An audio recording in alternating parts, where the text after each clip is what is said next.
Hello student, welcome back. तो हम लोग पढ़ रहे थे बेटा क्लास 12th ज्योग्राफी, और ज्योग्राफी का हमारा चल रहा था चैप्टर नंबर 8। और चैप्टर नंबर 8 है ट्रांसपोर्ट एंड कम्युनिकेशंस। ये चैप्टर हम लोगों ने काफ़ी हद तक कंप्लीट कर लिया था। अब हम इसको आगे बढ़ाते हैं और आज हमें क्या पढ़ना है। हम लोग पढ़ रहे थे ओशन जो सी रूट्स हैं उनके बारे में पढ़ रहे थे, और आज जो हमें पढ़ना था वो है the Cape of Good Hope sea routes. ठीक है, तो कौन सा है आज? द केप ऑफ सी, ये वाला।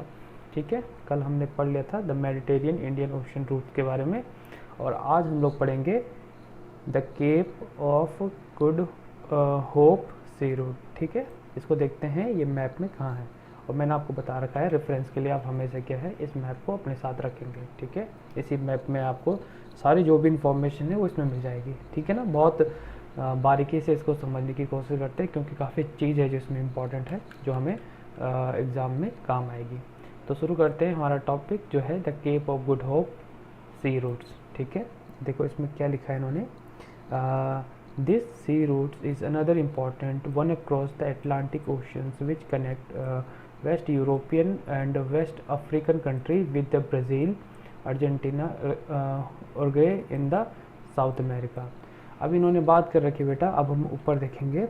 ठीक है, मैप में जाते हैं। इन्होंने क्या लिख रखा कि ये जो सी रूट्स है जिसका नाम है the Cape of Good Hopes sea route, ये क्या करता है, ये कनेक्ट करता है यूरोपियन कंट्रीज़ को और वेस्टर्न अफ्रीका कंट्री को।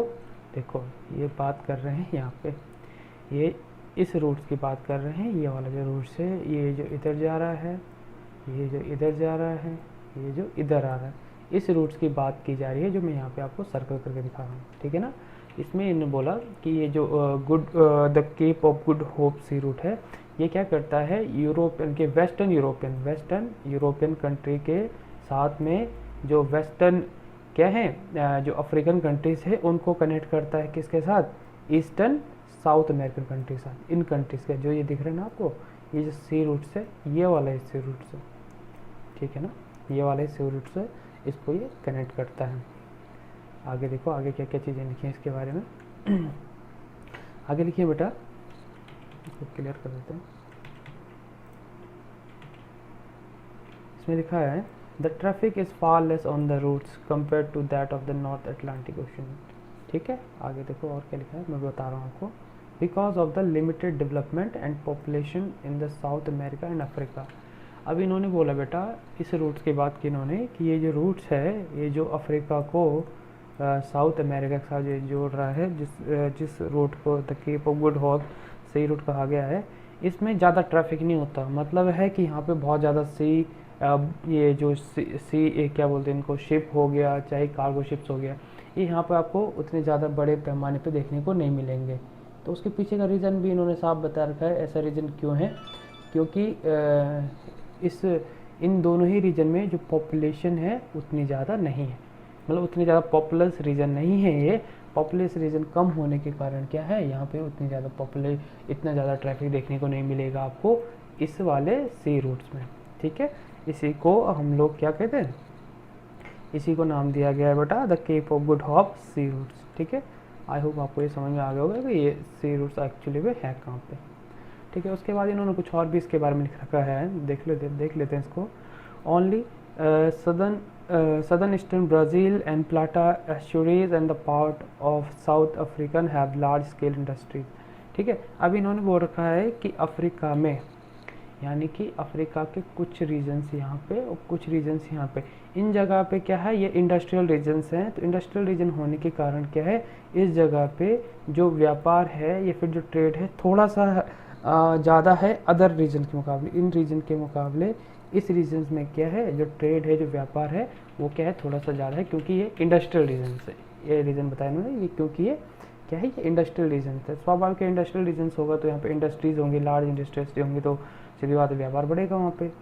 There is also little traffic on the route between Rio de Janeiro Cape Town because of the both South American have similar product and resources. अब देखो बेटा, ये क्या नाम, एक है Rio de Janeiro and Cape Town. देखो अब इन्होंने बोला कि अफ्रीका के केप टाउन में और साउथ अमेरिका के री डी जेनेरियो, ये दो रीजन है ना, इस रीजन में हल्का सा इन्होंने बोला है कि कई बार यहाँ पे ट्रैफिक ठीक ठाक रहता है, मतलब एकदम कम भी नहीं रहता है, एकदम ज़्यादा भी नहीं रहता है, ठीक है।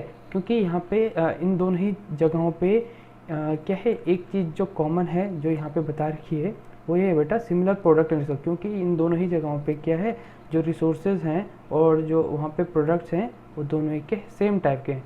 तो सीधी बात के सेम टाइप के रिसोर्सेज होंगे तो कहीं ना कहीं वो दोनों एक दूसरे से लिंक होंगे, ठीक है, इसलिए ये बता रखिए। अब लिखा है trade across the vast North Pacific Ocean moved to the several routes which convert to the Honolulu. The direct route of the Great Circle like Onega Hokusama reduce the travel distance by। अब इन्होंने क्या लिखा, north Pacific ocean का देखेंगे अगर हम, north Pacific ocean, तो north Pacific ocean का रीजन ये है, ठीक है। अब कई बार क्या इन्होंने बोल रखा है कि इस जगह का जो व्यापार है वो क्या है, होनोलुलु, ये आइलैंड है एक्चुअली बेटा, ठीक है, आपने नाम सुना होगा इसका, होनोलुलु आइलैंड का। इसके थ्रू भी क्या है, क्योंकि शिप पहले यहाँ आती है, इसके बाद क्या है वो जो एशियन कंट्रीज़ हैं जैसे यहाँ पे हांगकांग, शंघाई, योकोहामा, सिंगापुर हो गया, इन जगहों पे क्या है इस आइलैंड के थ्रू क्या है ट्रेड होता है, व्यापार होता है। तो कहीं ना कहीं ये एक इन दोनों ही जगहों का क्या है मिड सेंटर है, ठीक है, ठीक है ना। अब चलते हैं हम आगे, आगे क्या लिखा है इसके बारे में, ये हो गया। और इन्होंने बोल रखा है कि direct route of the great circle like Vancouver and Yokohama reduces the travelling distance. अब क्या है, जब ये जो सी रूट यहाँ से जब जाते हैं योकोहामा से, तो करीबन 2480 किलोमीटर का जो रास्ता है वहाँ पे कम हुआ है, ठीक है ना, रिड्यूस का मतलब है कम हुआ है वहाँ पे इसको बीच में जब इस रास्ते से जाने से, ठीक है। उसके बाद जो नेक्स्ट है बेटा, दैट इज़ जो नेक्स्ट सी रूट्स है वो है the North Atlantic sea route, ठीक है। अब हम इसको देखते हैं, नॉर्थ अटलांटिक सी रूट कौन सा वाला है, इसमें क्या लिखा है इन्होंने, this sea route link the port of west coast of North America with those of the Asia, ठीक है। These are Vancouver, Seattle, Portland, San Francisco, Los Angeles on the America side and the Yokohama, Shanghai. अब देखो बेटा, अब इन्होंने किसकी बात करी, देखो मैप में देखते हैं इसको। इन्होंने कहा कि नॉर्थ अमेरिका का जो ये वाला रीजन है, ठीक है, इस रीजन से ये वाला ये जो डायरेक्ट जो ये व्यापार हो रहे हैं, ये दिख रहा है आपको, ये वाला वैनकूवर से लेके शंघाई वाला जो ये फिर इसको क्लियर करके देखते हैं, ये वाला जो है बेटा, ठीक है, जिसको मैं रेड कर रहा हूँ, ये वाला जो ये सी रूट से इसकी बात की गई है। ये क्या करता है, यूएसए के सैन फ्रांसिस्को और इस जो मेन इसकी जो स्टेट्स हैं इनको कनेक्ट करता है किसके साथ, जो ये ईस्ट एशियन कंट्रीज़ हैं जैसे शंघाई, हांगकांग, सिंगापुर, ठीक है, इसके साथ क्या है ये सी रूट क्या करता है, यहाँ पे एक लिंक बनाता है। तो इसी रूट्स को बोला जाता है the North Atlantic C routes, ठीक है। ये सारे कंट्रीज़ के नाम है जहाँ से ये यूएसए के साथ जुड़ते हैं, ओके। उसके बाद उसके नीचे दूसरा वाला है उसका नाम क्या है, the South Pacific sea route. अभी देखो ये साउथ पैसिफिक, जैसे वो पहले ऊपर वाला नॉर्थ था तो अब ये क्या है साउथ है। तो देखो this is a sea routes connect the western Europe, ध्यान सुनना बेटा, ये क्या करता है वेस्टर्न यूरोप और नॉर्थ अमेरिका दोनों, वेस्टर्न यूरोप और नॉर्थ अमेरिका को कनेक्ट करता है ऑस्ट्रेलिया से, ठीक है। इसको दोबारा समझो, मैं फिर बोल रहा हूँ, इसमें क्या लिखा, वेस्टर्न यूरोप और नॉर्थ अमेरिका कनेक्ट होते हैं ऑस्ट्रेलिया से, ठीक है, ऑस्ट्रेलिया, न्यूजीलैंड और स्कैटर्ड। अब देखो ये मतलब किसकी बात कर रहे हैं, ऊपर चलते हैं। इन्होंने बोला क्या है कि ये जो सी रूट्स है, ठीक है, जिसका नाम इन्होंने क्या बताया, South Pacific sea route, Pacific Ocean में डेफिनेटली ये सी रूट्स होगा। ये क्या करता है वेस्टर्न यूरोप, ये जो कंट्रीज़ हैं और साथ में ये जो वेस्टर्न जो कह सकते हैं वेस्टर्न नॉर्थ अमेरिकन जो स्टेट्स हैं इनको कनेक्ट करता है किसके साथ, सिंगापुर, सिडनी, ठीक है, योकोहामा, तो इन्होंने इस रूट की बात कर रखी है बेटा, समझो आप इस बात को, इन्होंने इस रूट की बात कर रखी है कि ये जो सी रूट्स है ये कनेक्ट करता है वेस्टर्न यूरोप के कंट्रीज़ को साथ में नॉर्थ अमेरिका के वेस्टर्न रीजन के स्टेट्स को कनेक्ट करता है ईस्ट एशियन कंट्रीज़ के साथ या फिर ईस्ट एशियन स्टेट के साथ, ठीक है, जैसे सिडनी हो गया, योकोहामा होगा, शंघाई होगा। इसमें लिखा भी है ना, this route is also use for reaching Hong Kong. इस रूट के थ्रू क्या है बेटा, कई बार जो क्या है नॉर्थ अमेरिकन या फिर जो वेस्टर्न जो यूरोपियन जो कंट्रीज़ हैं इसके थ्रू क्या है हांगकांग भी जाते हैं इस रास्ते के थ्रू, ठीक है। घुमा फिरा के इन्होंने इस वाले सी रूट्स की बात की गई है। ठीक है ना। आई होप आपको ये तीनों रूट समझ में आ गए होंगे। उसके बाद है बेटा कोस्टल शिपिंग। ठीक है, ये इन्होंने मेन सी रूट्स बता दिए जो क्या है वर्ल्ड में बहुत फेमस हैं और मोस्टली जो ट्रेड होता है लोगों का जो ट्रांसपोर्ट है वो यहीं से जाता है। बस इन्होंने एक चीज़ और यहाँ पे लिखी हुई है जिसको हम मिस नहीं कर सकते। This route also using the reaching Hong Kong, ये मैंने बता दिया आपको। इसके बाद इन्होंने क्या लिखा है, एक लाइन और है, the distance covered between Panama and Sydney is 12,000 kilometre. ठीक है, अब इन्होंने क्या बोला कि distance between Panama and Sydney. देखो पनामा कहाँ है, पनामा है ये वाला कैनाल्स। ठीक है, पनामा कैनाल्स ये जो क्या करता है नॉर्थ अमेरिका साउथ अमेरिका के बीच में क्या है एक मेन मेड कैनाल बना रखा है। ये जो कैनाल्स है और सिडनी देख लीजिए ऑस्ट्रेलिया में, इसके बीच जो डिस्टेंस है वो करीबन कितनी है बेटा, 12,000 किलोमीटर है। और बीच में क्या है ये होनोलुलु जो आइलैंड्स है यहाँ से ये होके जाते हैं। तो होनोलुलु जो आइलैंड है सीधी बात है पहले यहाँ आते हैं फिर यहाँ से इधर जाते हैं। तो ये होनोलुलु आइलैंड है ये काफ़ी इंपॉर्टेंट है क्योंकि क्या है जो पहले जो व्यापार है वो जो शिप है पहले यहाँ आते हैं फिर यहाँ से सिडनी की तरफ जाते हैं। तो कहीं ना कहीं देख रहे हैं आप ये सारे जो सी रूट्स हैं वो यहाँ से आ रहे हैं, यहाँ पे मर्ज हो रहे हैं फिर वो आगे जा रहे हैं। तो ये होनोलुलु जो आइलैंड्स है ठीक है, ये होनोलुलु जो आइलैंड्स है इसकी काफ़ी एक इंपॉर्टेंस है। बीच में एक मिड सेंटर है जहाँ से क्या है जो भी जो व्यापार है चाहे शिप है यहाँ पे आके फिर आगे की तरफ बढ़ते हैं। ठीक है ना बेटा, ये हो गया आपका the south Pacific sea routes. अब हम जो इसके बाद जो है बेटा वो है द कोस्टल शिपिंग। ठीक है, अब हम बात करेंगे कोस्टल शिपिंग की। कोस्टल शिपिंग क्या है, तो कोस्टल शिपिंग वही होता है जिसमें जो सी रूट्स हैं उन्हीं की बात की गई है।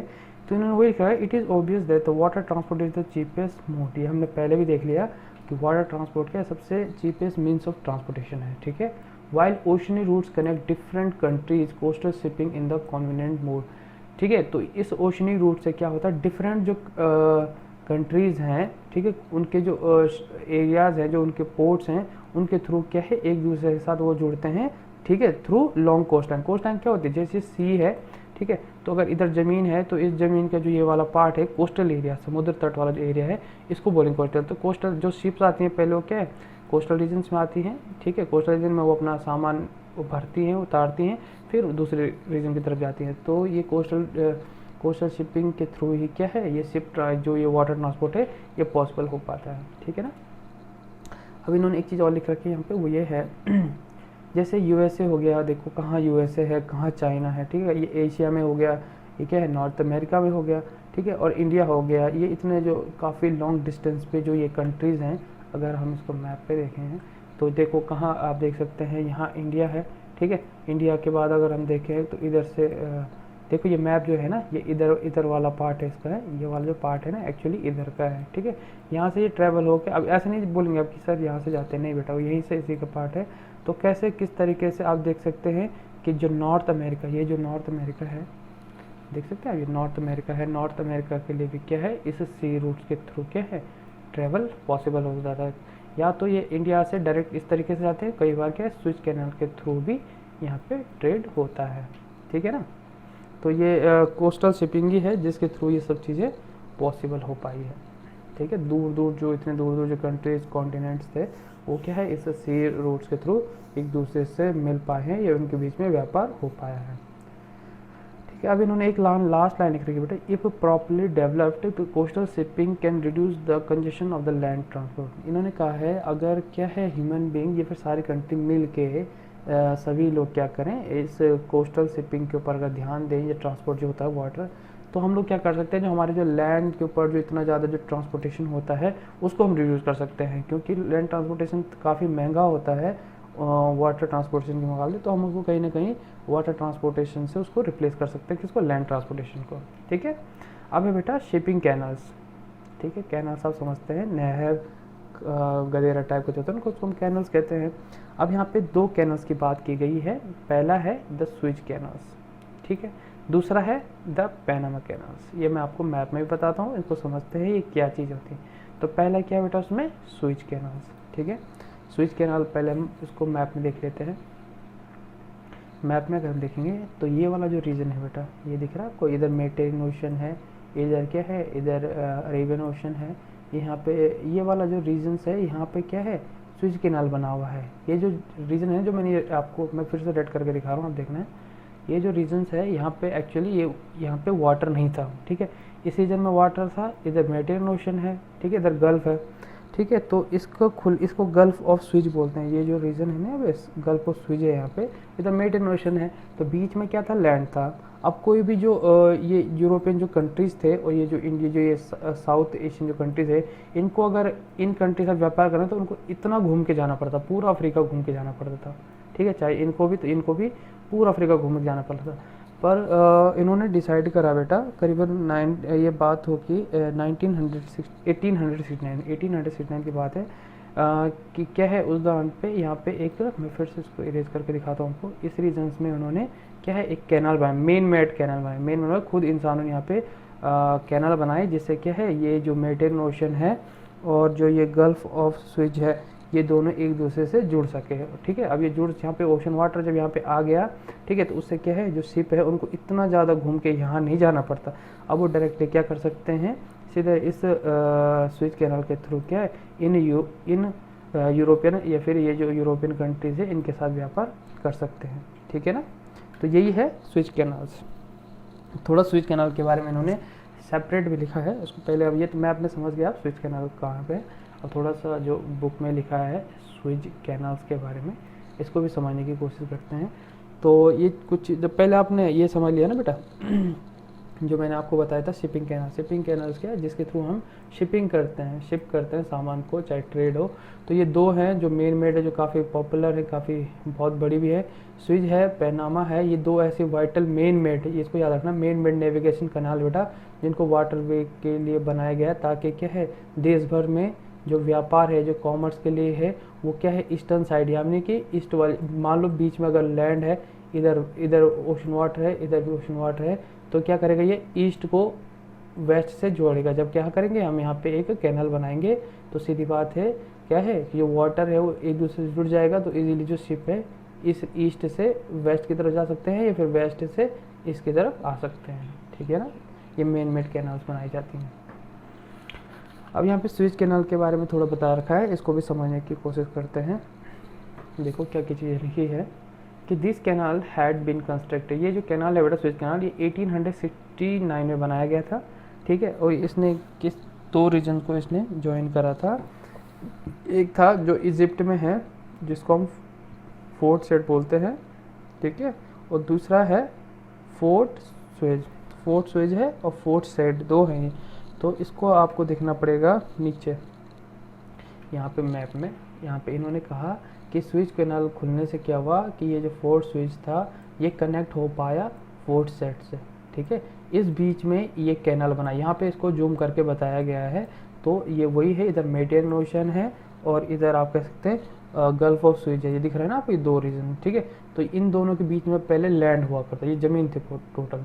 फिर क्या किया गवर्नमेंट ने, दोनों देशों की गवर्नमेंट ने यहाँ पे क्या किया, मिलके इस रीजन में, यानी कि मिलके इस रीजन में ये कैनाल बनाए, जिससे क्या यहाँ पे पानी अब आने लग गया, मतलब यहाँ पे ओशन वाटर यहाँ पे आया, और इसके थ्रू क्या है जो शिप है वो इजीली अब इस रीजन से इधर की तरफ आए, और इस रीजन से भी यहाँ के जो शिप थे वो भी यहाँ से जा सकते थे। तो इसका सीधा फ़ायदा ये हुआ बेटा कि जो ओशन जो ये जिसमें पहले जो यहाँ इस रीजन जो अभी हमने देखा वो ये वाला रीजन था वो, ठीक है ना, जो हमने जूम करके देखा। तो सीधी बात है जो ये कंट्रीज थे, जैसे इंडिया यहाँ पे दिख रहा है आपको, यहाँ से जो अगर जैसे ये ब्रिटिश थे तो इनको यहाँ से घूम के जाना पड़ता था पहले, ठीक है, और अब जब ये स्विच कैनाल हो गई तो इजीली वो क्या है इस स्विच कैनाल के थ्रू क्या है यहाँ से आ जा सकते थे, ठीक है। तो ये है स्विच कैनाल्स। कुछ और भी थोड़ा थ्योरीज है इसकी, थोड़ा सा उसको भी देख लो। It give Europe a new gateway, इसने क्या किया कि यूरोपियन जो कंट्रीज थी उनके लिए एक नया रास्ता बना, ताकि जो इंडियन ओशन है वो वहाँ पे इजीली जा सके, ठीक है। अभी इन्होंने वो रखा कि पहले जो था उसको पहले पूरा घूम के जाना पड़ता, लिवरपूल, कोलंबो, यानी कि अफ्रीका के नीचे वाला टाउन, केप ऑफ गुड, यानी कि जो अफ्रीका का जो नीचे वाला रीजन है यहाँ पे इस रीजन से उनको पहले पूरा घूम के जाना पड़ता था, तब उनको इंडिया में आना था, यानी कि यहाँ आने के लिए, ठीक है। बट जब से स्विच कैनाल खुली ये सब चीज़ें वहाँ पर हट गई। अब इन्होंने बता रखा बेटा जो ये स्विच कैनाल है ये करीबन कितना है 160 किलोमीटर है, 160 किलोमीटर का है, और जो डेप्थ है कहीं पे 11 मीटर है, कहीं पे 15 मीटर गहरा है, ठीक है ना। ये उन्होंने खुद बनाया है, हाथों से बन रखा है पूरा। अबाउट एक दिन में यहाँ पे करीबन 100 शिप आते हैं डेली, एक दिन में मतलब 12 घंटे में करीबन 100 शिप यहाँ से इजीली यहाँ से आ जा सकते हैं इस स्विच कैनाल के थ्रू, ठीक है। अब एक चीज़ यहाँ पे थोड़ा सा लिखी गई है उसको भी समझ लेते हैं। ये क्या लिखा है, the tolls are so heavy that some find cheaper to go by the longer Cape route whenever. Cape route वही है जिसमें इन्होंने अफ्रीका को बोल रखा, अफ्रीका को घूम के जाना पड़ता, उसको केप रूट बोला गया है, ठीक है। तो कई बार यहाँ पे जो इसका ट्रोल है बेटा, जो अगर आपको स्विच कैनाल से अगर कोई शिप आपको ले जाना है तो वो फ्री नहीं है, उसके लिए आपको जैसे इजिप्शियन कंट्री यहाँ पे, वहाँ पे आपको उनको टोल देना पड़ेगा, आपको पैसा देना पड़ेगा उससे सेवा लेने के लिए। तो वो जो ट्रोल है वो काफ़ी महंगा है, ठीक है। वो इतना महंगा है कि बल कई बार जो ये शिपर्स हैं वो क्या करते हैं मैप में देखते हैं, इन्होंने लिखा है कि यहाँ पे जो इस स्विच कैनाल के लिए जो ट्रोल देना पड़ता है वो बहुत ज़्यादा महंगा है। तो इसलिए कई बार क्या करते हैं, कुछ जो ये व्यापारी या ट्रेडर्स हैं वो यहाँ से ना जाके डायरेक्टली क्या है, इस केप टाउन से होके वे फिर क्या या तो साउथ अमेरिका या फिर जो यूरोपियन कंट्री वहाँ पे जाते हैं, क्योंकि यहाँ पे इतना ज़्यादा पैसा लगता है, उतना पैसा इनको क्या इतना घूमने में नहीं लगता, ठीक है। तो ये चीज़ यहाँ पे बोली गई है कि जो ट्रोल है यहाँ पे आने जाने का पैसा जो लगता है वो काफ़ी ज़्यादा है, ठीक है। ये चीज़ आपको भी समझ में आ गई होगी। तो वही लिखा है, and from Islam the branch of Cairo and navigation fresh water can होना है। अभी इन्होंने थोड़ा सा ये बता रखा बेटा यहाँ पे कि अब ये तो बिग मैन जो इसका जूम करके, हाँ इसमें इन्होंने बोल रखा है ये जो स्विच कैनाल्स है ये वाली, इसमें कई बार क्या है जो इधर अगर आप देखेंगे ये रिवर जो नाइल है इसका वाटर भी इसके साथ क्या है जुड़ जाता है, ताकि क्या है इस रीजन्स को एक फ्रेश वाटर प्रोवाइड कर सके और यहाँ पे इजी से वो नेविगेशन कर सके, ठीक है। तो ये सारी डिटेल थी बेटा किसके बारे में, स्विच कैनाल के बारे में, ठीक है। तो स्विच कैनाल आप मैप में भी यहाँ पे देख सकते हैं, इस वाले रीजन्स की बात की गई, ये वाला छोटा जो रीजन है, ठीक है। अब जो दूसरा जो मेन मेड जो कैनाल जो बनाया गया है वो है पनामा। इसके बाद जो दूसरा जो मेन मेड जो कैनाल है वो है पनामा कैनाल। पहले इसको मैप में देखते हैं, मैप में कहाँ पे, मैप में देखिए बेटा, मैप में अगर आप देख पा रहे होंगे ये वाला जो रीजन है ये नॉर्थ अमेरिका है, ये साउथ अमेरिका, बीच में ये वाला जो रीजन्स है ये कहीं ना कहीं क्या है एक टाइम पे लैंड से जुड़ा हुआ था, ठीक है, ज़मीन से जुड़ा हुआ था, ठीक है। और इसी रीजन्स में क्या है एक कैनाल बनाया गया यहाँ पे, जैसे ये वाला जो मैं बना रहा हूँ ना, मैं फिर से दिखाता हूँ इसको, यहाँ पे ये कैनाल बना रखा है इन्होंने, ताकि क्या है इधर जो पैसिफिक ओशन है और इधर जो क्या है नॉर्थ अटलांटिक और क्या है साउथ अटलांटिक ओशन है वो क्या है यहाँ से इनके बीच में व्यापार हो सके।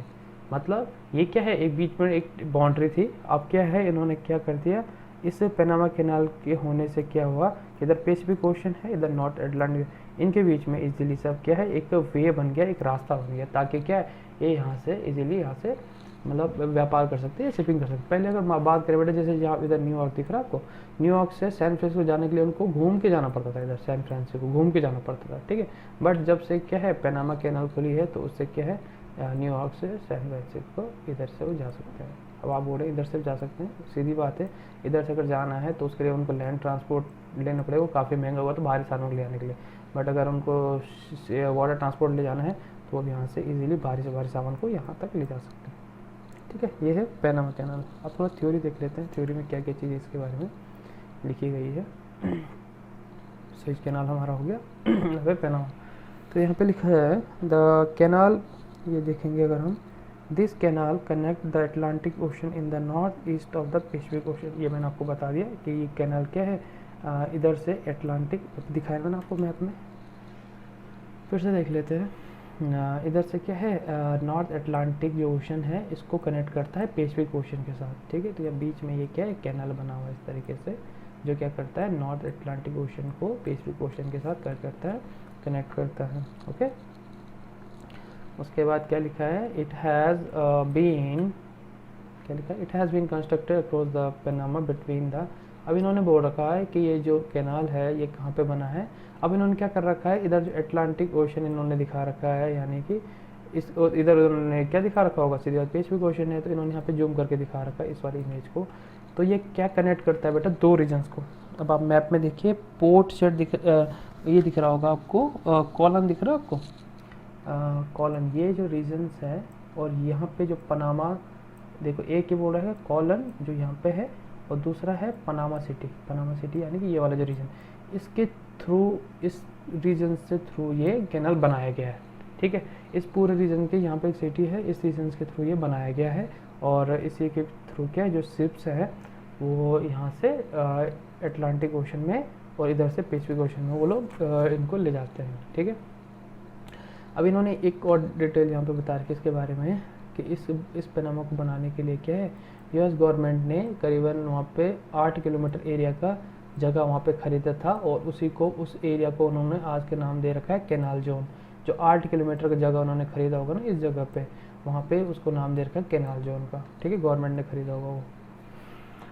हाँ, द कैनाल इज़ अबाउट, करीबन जो कैनाल है बेटा 72 किलोमीटर है। टोटल जो डिस्टेंस है इसकी यहाँ से लेके और यहाँ तक की करीबन कितनी है, वो है 72 किलोमीटर की। ये समझ में आ गया आपको, 72 किलोमीटर की लॉन्ग डिस्टेंस है इसकी। दूसरे नंबर का, अब जब इसको बना रहे थे, जब इस टोटल 72 किलोमीटर डिस्टेंस में करीबन 12 किलोमीटर ऐसा है जो डीप कटिंग है। डीप कटिंग में जहाँ पे उनको काफ़ी गहरा वहाँ पे डिग करना पड़ा, गहरा खोदना पड़ा। ठीक है, क्योंकि काफ़ी वहाँ पे नहीं थे होगा उतना स्टेबल लैंड, जिस कारण उनको करीबन 12 किलोमीटर काफ़ी डीप कटिंग करनी पड़ी उस दौरान पे। अब इन्होंने लिख रखा है इट हैज़ 6 लॉक सिस्टम। अब बेटा देखो, इन्होंने बोल रखा है कि ये जो कैनाल है, इस कैनाल में एंटर करने से पहले, अब आप इधर से मान लीजिए, ठीक है, इन्होंने क्या लिख रखा है देखो, उसमें अगर हम थ्योरी में देखेंगे, it has 6 lock system and ship across the different level 26 metre up and down through this lock before entering the Gulf of Panama.